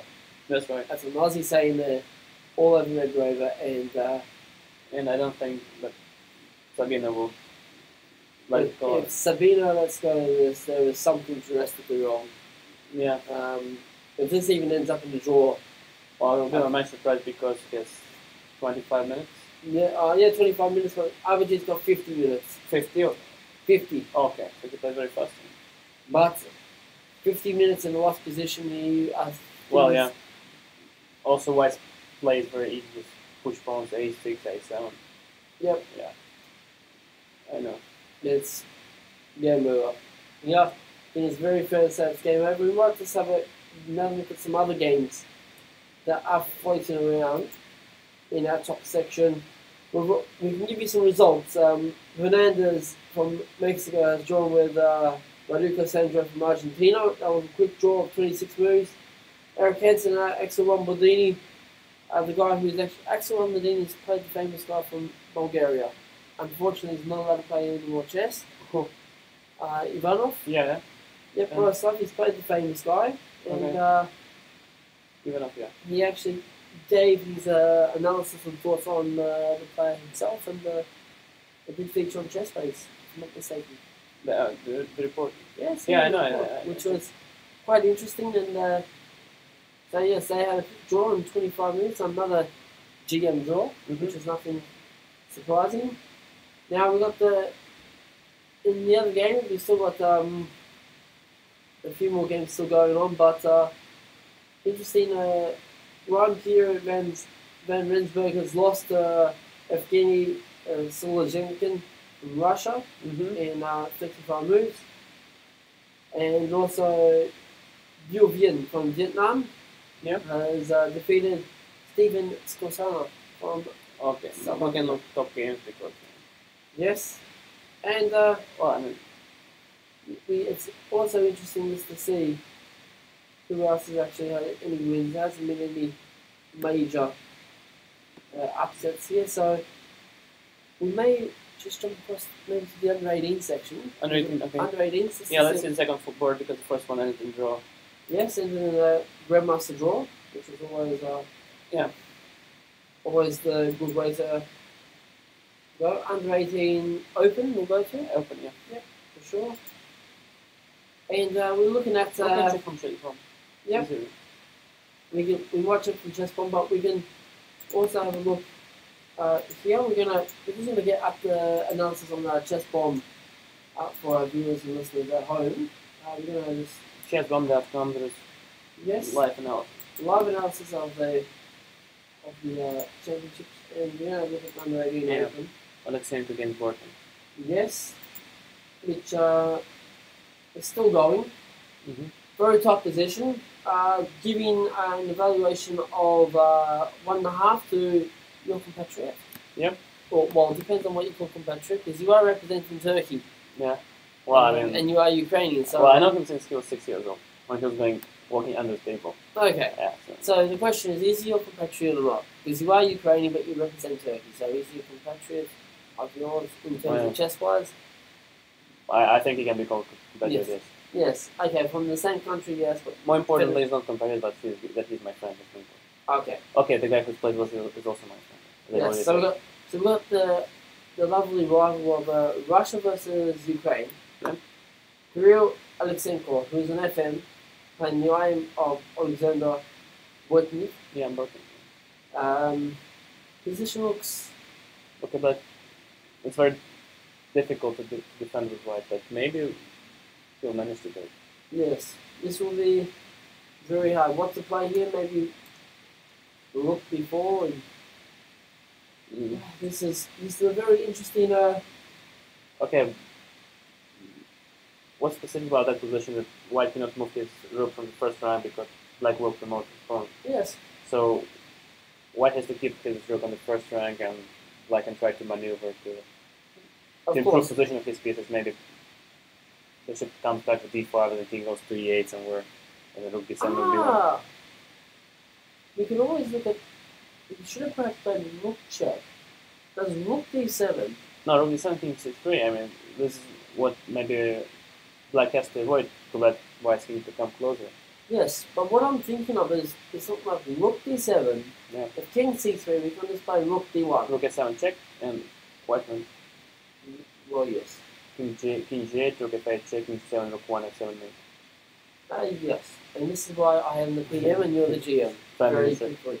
Yes, I'm the Prime Minister of of a bad analysis. It's probably the best way to put it. So you know, shut me down extremely quickly, and luckily I did not play this idea because you would have crushed me in 5 moves or less. And that is why you are the GM, Alex. So this game looks pretty much straightforward. Like play system, yeah. Just to cut the king off the queen side. Yes. So. And I think this is just a clear-cut case of. I'm not sure if Black will win this position because it's not so easy to find improvement. Well, Yes. what I'm thinking about is to bring the king over to e8, just to liberate the rook in that case, and Black will not be afraid of mating ADS anymore. Look at 7 rook f8, rook 1 f7. Yes. And then, I mean, it's just really straightforward from there with the king. I mean, it's very tough to defend with white, because pawn a2 is protected by the bishop, pawn d5, and he has some plans of bringing the king somewhere closer. Of course. Now, in some other games that are happening around, let's say under 16th. We're going to have a look at the under 16s. We can tell you now that it's got to a game where Florian Karkazov from Hungary is playing Cemocan Ali Marangi from Turkey, and it's lovely rook and pawn ending. You've got to love them. Yeah. I actually love rook and pawn ending because it's always good. That's good teaching material, even for the best of players. So anything could happen in this game, and yeah, I know. Anything because rook endgames have famous drawish tendencies. Exactly. They say that about 60% of endgames are about rook endgames. Well, Tara said like this. Same guy who told that this is on the edge of the board that plays badly. So he said something about rook endgames. I remember listening in the trainer seminar with your former coach. Yes, with Lewis, and he said that this is the case. Yeah. So it's very interesting. I think it looks like a draw. It looks drawish, but just the funny sport. Yeah, white computer gives 1.40, but white can build. Yes, indeed. Yes. One other game that I managed to get a look around during the break, apart from going to the restroom and many other things, was the Stavrula Cecil game. And that was... Black is winning. That was a very... The expression on both faces was like they were in excruciating pain. I don't know how to describe it. It was really like they were in pain as if they were getting attacked somehow, but there was nothing actually happening on the board at all. Well, nothing. There was neither variation. But you know what I mean? Nothing really. It was all. It wasn't like a Morozevich or a Jabova or Shirov or anyone that loves the playing, crazy and mental, let's say, openings in terms of getting crazy open positions and such. Now we're just bringing up on. She won already. So the Greek player won already. The Stavrula has actually won. We can confirm this, and we might actually get this up actually on our it's the under 16 girls with Cecil Kosinot versus Stavrula Solakakidou. I apologize to all Greek viewers of this coverage who will be watching this live from the 2014 WICC.co.za website, the official website of the World Youth Chess Championship, held here in Durban, South Africa at the ICC Centre. Yeah. It's just been surprising. We are gonna bring up this under 16 girls game because when we last left, it was 16 moves in, I think, and we want to know why and where the collapse was. So we finished at the Queen C7. Yeah, White played Bishop F4. Yes, Bishop F4. Yeah, and we're going to use our lovely chess bomb analysis as well and the official website. White had to play Bishop E3, but I don't know. So Bishop F4 was actually considered as a mistake here. I think fine, but Bishop. King F1 has been given as the move for the best move in this position, but Bishop F4 immediately jumps to about a 3.2 advantage. It looked like a blunder. Yes, it's a bit of a blunder. Knight c2, check. 2.5 advantage. And king f1, boosts it back up to 3. Bishop takes f4. Knight f6 is now making it, after king f8, is giving it 4. This, in the space of a couple of moves, we've gone from 1, which is... Well, it's something. It's something, but that's nothing special, so to Okay, speak. but explaining the positions in such sharp positions means it's losing the game. In 3 moves, we're talking Wow. in 3 moves, we've gone from 1 to 4. I think positions where players go from +10 into -10. So Yes. Not such a big deal.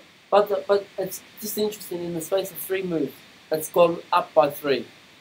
This Yeah. is just a way to say that you, as a, whether you're a beginner or professional or anything, you have to really analyse and just take your time. I know that there can be a lot of pressure and a lot of stuff that's happening, but you must take your time. Knight d5, queen e5 ends up being a blunder by Stavroul, but still giving 3.5, which is quite surprising. Knight f4, knight a1, knight h5, queen g5, again another blunder, and h4, queen e7. This is almost like watching a blitz game with the amount of blunders that are happening. Queen a1, queen e5, queen d1, bishop e6, queen d2, rook h5, bishop h5, queen Well, h5. the game is over. But I want to get down to the final 2 moves, because according to the computer, it's just all blunders. Well, no blunders. It's just So rook g1, queen b5. red moves on chess1 can mean also you like winning in 9 moves. Let's say mate in 9, but you make a move and you're winning mate in 11. Yes. But doesn't mean it's better move. I mean. Yeah. So we've got ridiculous. queen b4. We've gone from queen d3, which only gave 4.8, so 5, Yeah. to queen b4 check, which is nearly 13. Then queen d6 dropped back down to 5. Queen b7 up to 1,000. And rook d7 back down to 11. Yeah, because It's white will win or how Gets you made. can go from 5 to 1,000 in one move. It's like almost giving up your queen for nothing. yeah, but And anyway, its position is lost. The move that the engine actually given was king f6. Yes. But Okay, so- rook d7. Okay, it's saying I think it's not worth putting this position. Okay. At the end of the day, it doesn't really matter. You can do a complete piece up for nothing. It's clear cut. That's you're winning. Yeah. 1 pawn difference, big deal. It's nothing special. Brax should win this.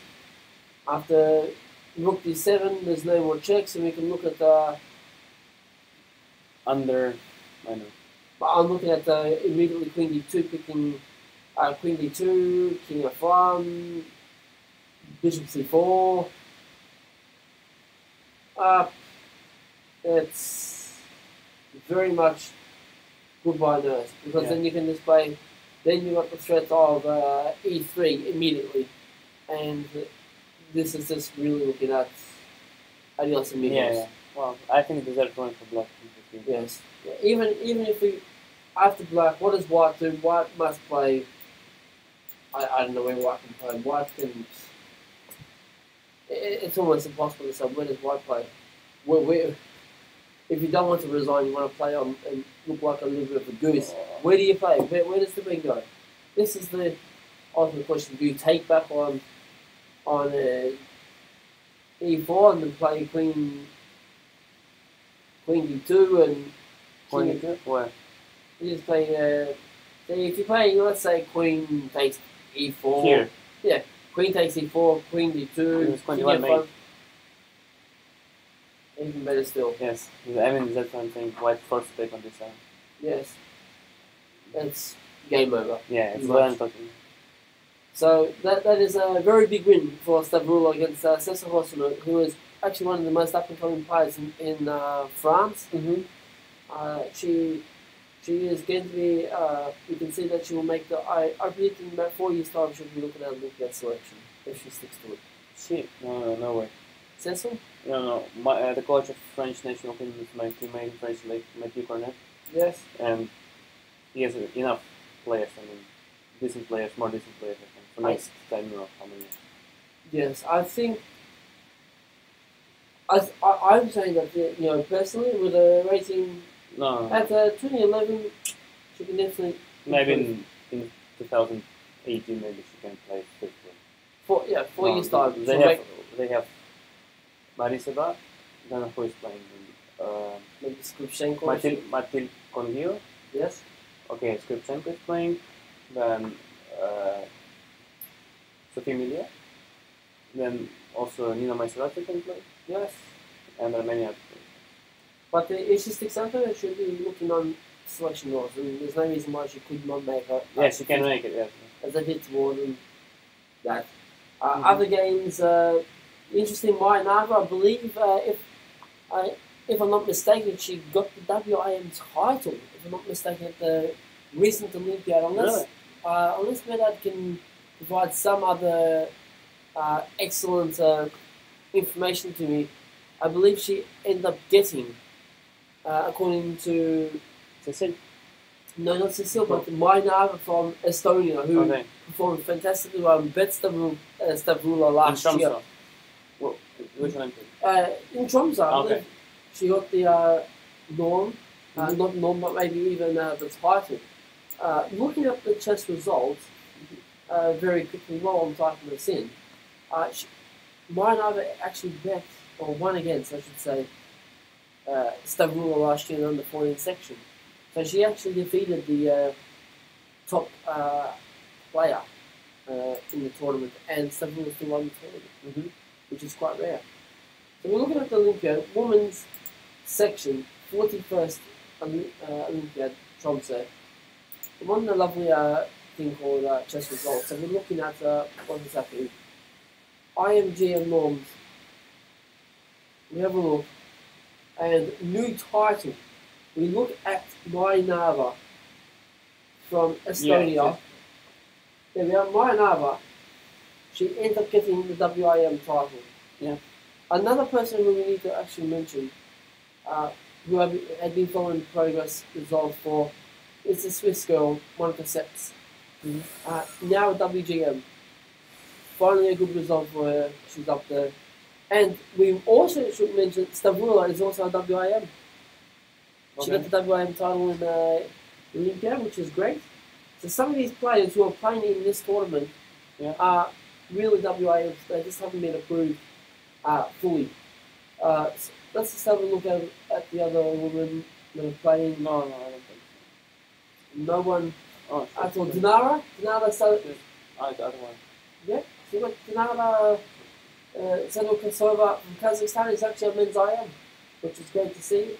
Yeah. Lenita Stetsko, who is also a former FM, now an IM. Men's IM, that is. Is Maria Stojanovic from Montenegro playing? I don't think she is. I don't think. But we do want to check. Montenegro players, where are you? There is actually no one from Montenegro playing, so interesting to see. Other ones that are getting titles, Stavroula, Kidu is getting it, and Jolanta Zawadzka from Poland. She's here. She's men's IM. Jolanta? Yeah, Jolanta She's Zawadzka. girlfriend of Greek Grandmaster Master Vasilis. Yes. 2600. Yes, which is always Dimitrius. Yes, Dimitrios Mastavoulis, yes. Who's also visited in Australia. He's also here. Here's it, Yes, he's played in the Dover Cup, which is a very strong tournament. Yeah. Now, we might just have a look at maybe some of the men who perhaps could be playing here in this, who are in the Olympiad. I know this is probably something a little bit hard. Yeah, exactly. But anything is possible with some of the weaker teams that represented this year. Let's just have a look. We know that China had a very good performance at the Olympiad. Yeah, they won. They did exceptionally well. So, out of the men, let's just see, who was actually a junior? Puya Idani, last year's under-18 World Youth winner from Iran, where Medad is from. who was very excited last year. I knew that he was almost jumping up and down like there was no tomorrow when he could, because his compatriot is now a GM. The winner of last year is now a GM, which is fantastic. Always great news to see. Other players, I can't see anyone who's even playing in this tournament. But good to see that Anton Smirnov is now IM from Australia. 7.5 out of 9. It was his last norm.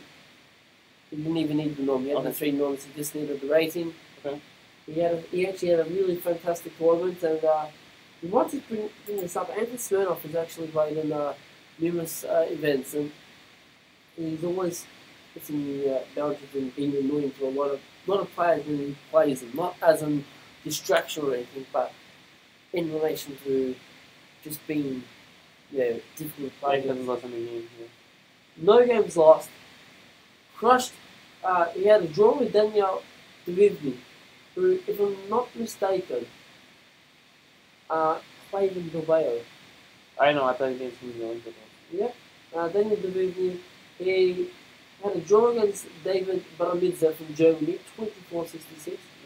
Beat the Shurab Komodomov from Tajikistan. Now we must also mention there's a couple of Tajik people here playing in this tournament, and that was quite tough. So he had a very good tournament, as you can see. And also our good friend David Smurley from Australia, the oldest player in the tournament, had a draw with the world number 2 at the time.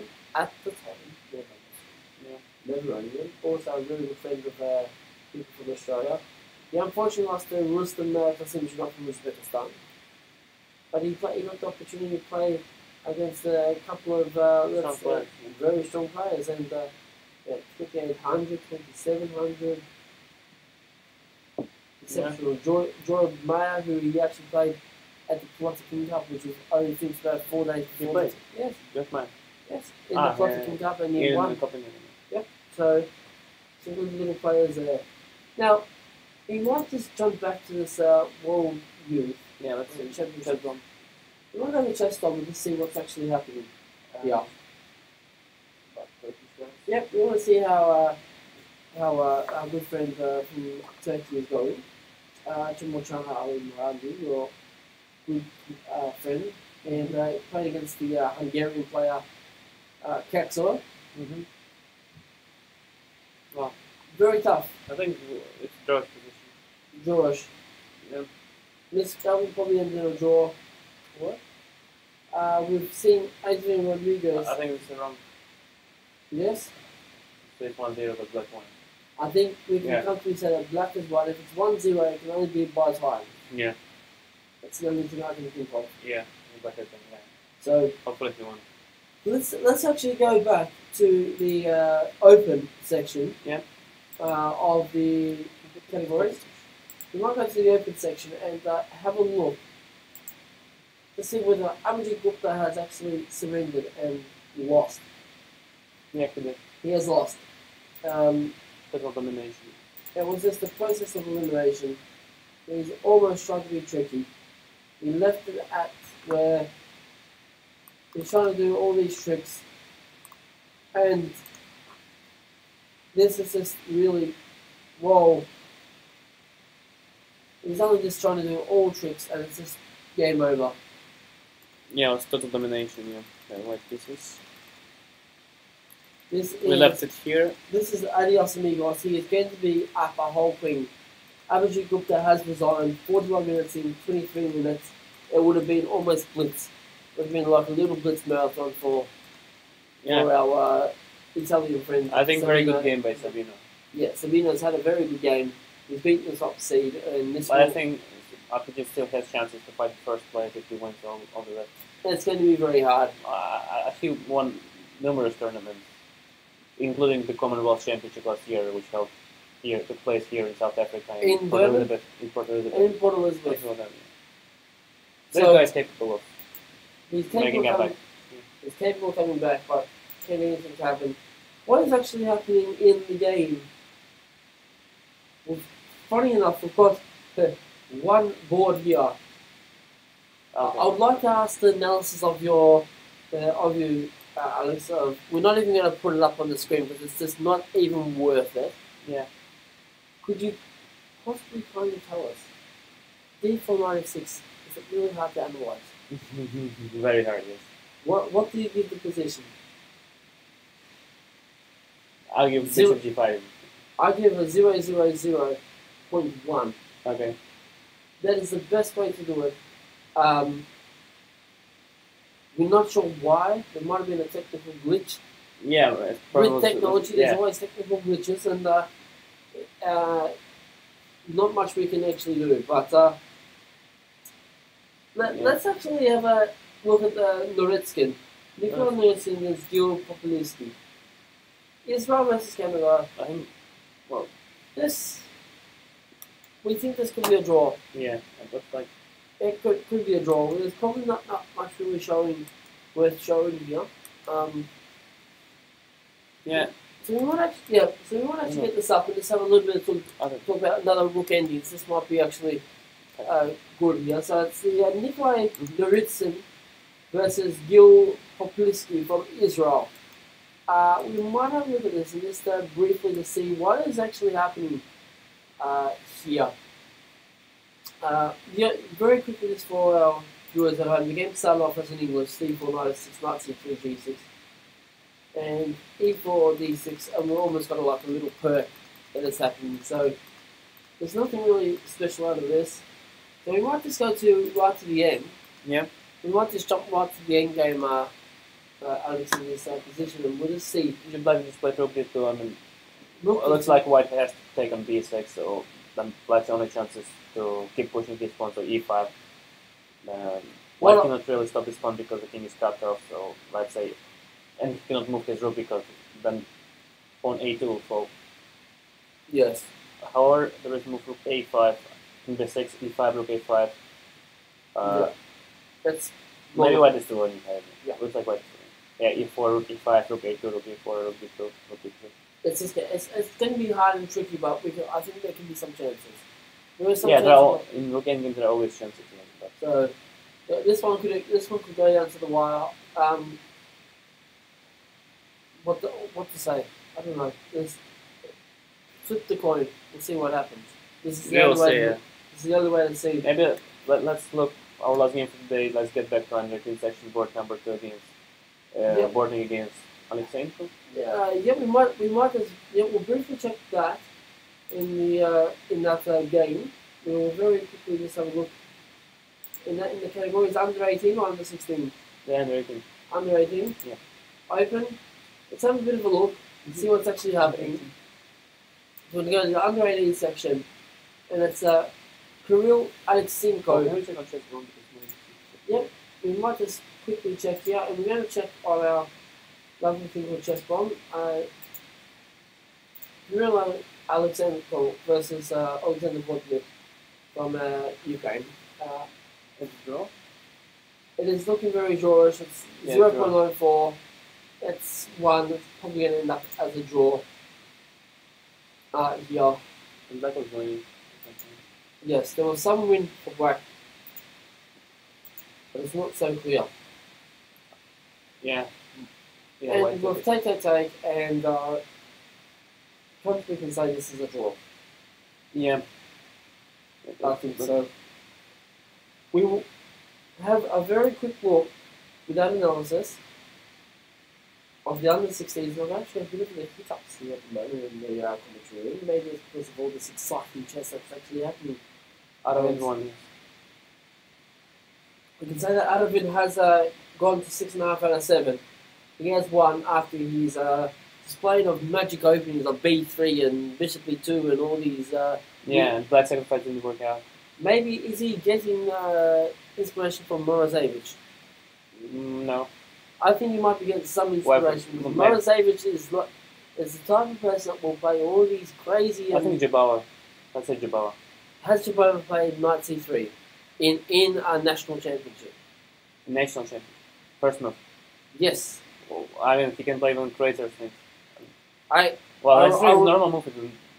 I remember back during the San Luis, I think San Luis where the World Championship was held in the two cities. That was 2006, if I'm not mistaken, Medad, for the World Championship of in San Luis, in where it was 8 players. I think Judah Polder played in this.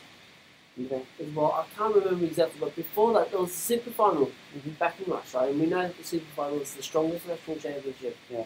Walking, that's almost, when you get, 3/4 of the field is 2,700, a couple 2,600, so maybe the odd 2,500 who's had a full tournament in qualifying. We played one night C3 against, I think it was Risi. Yeah, decent grandmaster. Yes. I think he played, But I said normal move. no, What's no, wrong with it? 93, it's, for these top players, it's very unusual. You don't see this. No, Well, Rapper plays, the ball plays, many players play. But you would not play that on move one. Why not?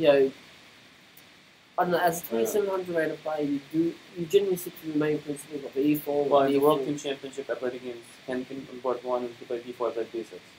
B6. And against very decent grandmasters. Oh, okay, B6, but And I used to play E4, C6, D4, Knight A6 against grandmasters. whoa. So, I mean, You like to be a feature as well, which is great, Yeah. because I love weird and crazy opens. And if I'm not mistaken, there was a grandmaster here who was coaching some Americans. I'm not going to reveal the name. I think you can work it out. He was a former trainer to a world champion. For what? He was a former trainer to a world champion. Okay. I'm not going to even say what sex. As Is in he still gender. living? Is he still living in She? I'm not going to say, but he's a grandmaster here coaching. And I remember he said the best way to for our field players for Sicilian is E4, C5, 2, Knight A3. Okay. Yeah, I think, E4, C5, Knight A3. yeah, The idea of Jagged. yes. I think you might know the GM who I'm talking about. Still living in America? He's not American, but he is originally from Bulgaria. Okay. I think you probably know, but he has a couple of shooters here at this event You from mean Dan Boyko? That is the guy. I saw him 2 days ago. Dejan Boykov, he is here. Yeah. I remember he said that if you ever want to play non-Sicilian 40-move deep lines, Yeah. play 293. Okay. And, And he knows openings for the world. and he said he actually wrote. I think he wrote a book on, or so he did some analysis on this, on chess-based video on 293. So it is quite interesting to know that even grandmasters who have been former trainers to world champions, and I'm pretty sure you know which world champion I'm thinking of. Yeah. Okay, he was second, Um, not. Oh, there's difference between being second and coach. When Okay. you coach a couple of different. Yes. Still second. No, but I'm talking of Stefanova. Stefanova, okay. He was the trainer for Stefanova, and let's Yeah. say it's interesting Okay. to have Yeah. this. And overall, thinking top players like to be of interest as well, and that's what I like about these unorthodox openings. They create positions that you don't need to understand theory, but you need to understand the position. Exactly, yes. And this You is can, what- you can show any particular variation to them and they can understand everything in 1 minute. yes, Get all the exactly. details.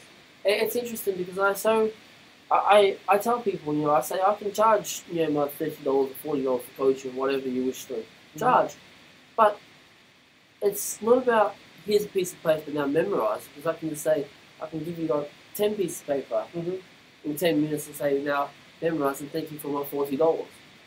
But that doesn't really happen really a student, and I think the difference really is understanding positions, especially unorthodox positions, because when you get opponents like to play unorthodox, it's much harder to understand the ideas behind these moves. And if you understand the position, yeah, you can come up with an even without knowing the variation. yeah, Yeah, that's exactly. right.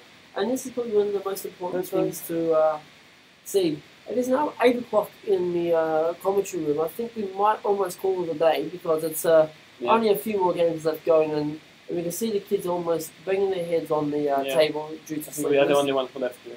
In this part of the playing hall. Yes, I think I can see that there's still 10 boards going on in the under 8 section on the lower boards, and there's about 15 in the under 10s, if I'm not mistaken. Yeah. Unless I'm a bit blind and can't see them all, which I think they've all gone home.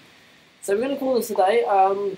here at the World Youth Chess Championships held here in Durban, South Africa, at the ICC Centre. Now, you'll be joining me tomorrow, I take it. No, not tomorrow, some other day. There will be probably another day, so it will be just myself back here in the commentary room. We might even get Medar to do us some analysis on some games. At least he can enlighten me and put me to shame as well, being the Patsa Master that I am here in the commentary room. But until then, there was a couple of games which you can still follow online. Yeah. And remember, just keep following them. You can follow them at the website, which is 2014wicc.co.za. Until then, it's a good night from us here in the commentary room, and we will see you tomorrow back here again at 4 p.m. local time. Bye for now.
Okay, welcome back here to the commentary room where we're going to analyse one of the games of the day. We're going to call it the game of the day. Probably the best way to actually describe it. And I'm not going to actually be putting any analysis in, but it's going to be our good friend Jigam Alexander Ipikov. We're going to be doing a lot of the analysis. We're going to be looking at the Sabina Brunello game against Abhijit Gupta, where we're going to have a look at some of the analysis and talk through it, and I'll be asking more questions. Well, let's start with D4's main move of Sabino, Yes. as well as the main move of Abhijit, Yes. and as mine also. Yes. That's very good to see. Knight F6, C4, G6, B5, control defense. Yes. Quite common Yes. nowadays. CD5, 95, E4, take. All theory. So it's all theory? Yeah, Excellent. Bishop E3. As I already said in live commentary, it's the favorite variation of Vladimir Kramnik against the Greek defense. Yes. Queen A5, Queen D2. White doesn't mind to go into endgame, let's say CD4, then white grabs the pawn, take. Take. Almost same that happened in the game. Yes. And so it was. But Knight C6, Yes. extending the pressure on the white center. Yep. On D4, like typical planning against this setup, and in general, typical idea for Grunfeld, and white cannot play D5 because of bishop C3. Okay, It's yes. essential. So, rook D1. So, idea is to play rook D5, attack the queen and pawn C5, and win that pawn. Okay. So, Yes, A6 idea is just to prevent rook D5. So now rook C1. It looks like white lost the tempo, but it's not like that. It may turn out that move A6, 7A6 was a weakening move, weakening P6 square. So, and I think this line was mentioned in the book My Great Predecessors by Gary Kasparov, if I'm not mistaken. So. Yes. CD4. So the endgame arose. Yes. So black played E6. White immediately goes for D5 break. Yes. Take, 95, and we somehow managed to skip the middle game. We are immediately from opening to endgame. Now, is that actually unusual for in a lot of chess games to go from just working from the opening to the end game? Well, but usually, I mean, middle game takes place, but not in this game. And G3 is a very interesting move. The idea is to develop the bishop to G2 to support the pawn D5. Yes. The other option was to play bishop C4, but I think Sabino made the right decision to develop the bishop to big diagonal. Yes. Then castle, bishop G2, bishop D6, and bishop C5. White wants not to let black to create a blockade and dash for it. Okay. So Because his main plan is to move this pawn further and further. So bishop E6 is creating problems, so we must eliminate this problem. of course, yes. Yep. So bishop rook D8, rook HE1. Now, maybe just very quickly, can you explain to viewers with the D5 pawn? Well, Is that a weakness or not really in Well, this opening? it depends on circumstances. Well, if the pawn is blockaded, now it's blockaded, so that's why white is trying to eliminate this blockade. Yes. If blockade is eliminated, the pawn can go further, so it becomes a strong point for white. Okay. So for now, it's a pawn which is blockaded, but it has a very good potential. Okay. So there is potential there for. For this pawn, For this supported pawn. by this bishop on G2. Okay. And it's not easy for black to complete the development. That's the Of problem. course. Yes. So, and you see a good idea, king D2, D3, D4, white centralizes the king, one of the most important principles in the endgame. Yeah. You cannot play without it, you must play with it, Okay. because it's very active piece. So rook C5, bishop F5, king D4, it's total domination by white pieces. Well, King is feeling absolutely safe in the center of the board. without using computer analysis, what would you rate this position? Just for our viewers. I mean, white is playing without risk, is pushing without risk, and black has to suffer. I mean, Would would you say it's like maybe a +1 for white? Or Well, I don't know 0.70, 0.80, but from human's point of view, I don't know. Just incredibly unpleasant position for black. Okay. Just his rook on 8 is passive. I'm not sure if he cannot even trade the rook because then the king will come to b6 and will take this pawn b7 and a6. Yeah. So it's actually quite strong. And now we can see the idea of rook b1, a6, rook c1, that b6 spot is weak. Dark squares are weak, so king potentially can go to b6. Okay. So rook d7 and a4. The idea is to play a5 and to fix that weakness on b7. Fixing the weakness is also one of the principles of chess. Yes. Okay, black's rook b8 and then rook e3. Yes. Because he couldn't play rook b1 because of bishop b1, so he wants to bring his rook to b file, so he plays rook e3 and then rook b3, b6, rook c6. Okay. Well, creating more weakness in b6. Yes. b5, I don't understand this idea because now a5 and the pawn a6 is a big weakness now. Yes. And one of the moves that was played, which is the next move, which is b4, I think it is. What well, is it's already lost, I think. It's already lost. Is there another move that can be played for black? Maybe rook e7, I mean, defending the pawn, but then d6, king c5, I don't know. It's a completely lost, I think. Okay. So it's not a desirable position for yes, black. Yes. It's not a desirable position for green player because the main idea of green is to create pressure against the center. Yes. And have as much pieces as possible. Okay. And this is the endgame, and you see white is just dominating. So yes. b4 and rook b3, blockading the pawn. And the idea is that black cannot play bishop c2 because rook c2. So everything falls. The position falls apart simply. It's just a simple falling apart position, and it's just a matter of when you want to fall apart. It's just counting down the let's say the effect of losing painfully. Well, we can also say like this, yes. But let's continue with d8. So black already understood that he cannot defend passively, so he seeks for some active counterplay to bring rook to e2, take on f2, maybe rook to check. Yes. Okay, but bishop f3. White is not in a hurry.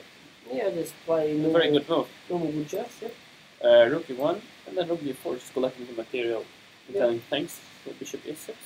The idea is to play bishop d5, bishop d5, rook d1. Yes. So, king c5. Now, this idea is not possible anymore. So bishop h3. Second one. Yeah. Rook c1, check king d4, rook c2, rook a4. Now we can see that the other principle for endgames, rook is staying behind the pawn, supporting it for the promotion. Yes. So rook is supporting the... rook from behind is a very famous principle. Yeah. What would you rate that as in the endgame with the rook behind that pawn? What out of 100%, what would you rate it in an endgame situation?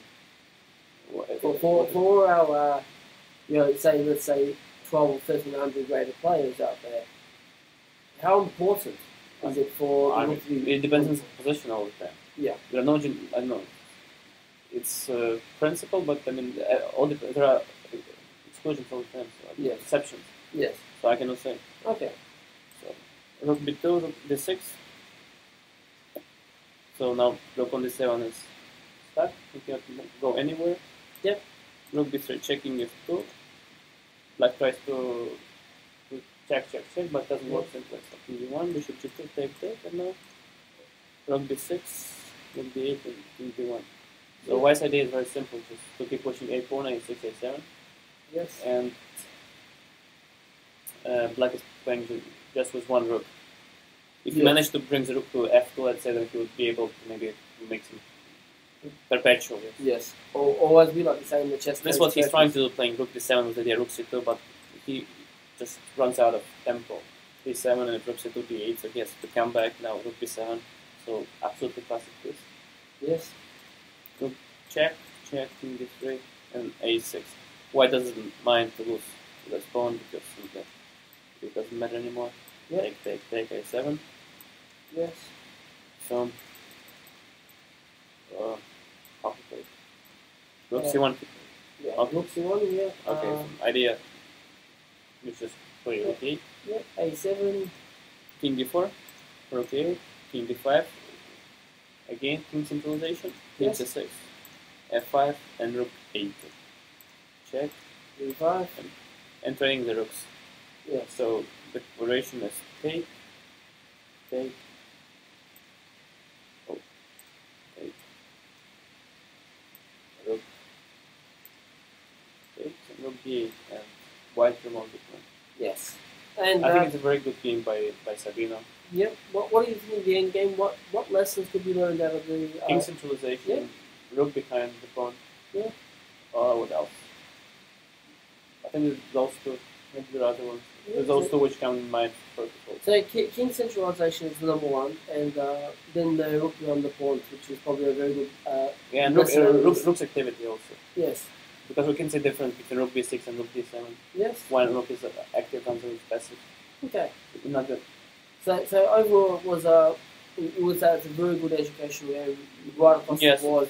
very to good. every single one out there, no matter whether you're a 2,000 player or a 1,000 player. I think so. There's definitely some lessons to be learned there. So we might just finish up there. Thank you so much for giving us the game of the day, Alex, and maybe we might even get you to on board tomorrow if you are up to. If not, we will find someone else to do the game of the day as well. I So think some other day, in round 8 or 7. no problems. Thank you. Thank you so much, and good night once again from the Broad Youth Chess.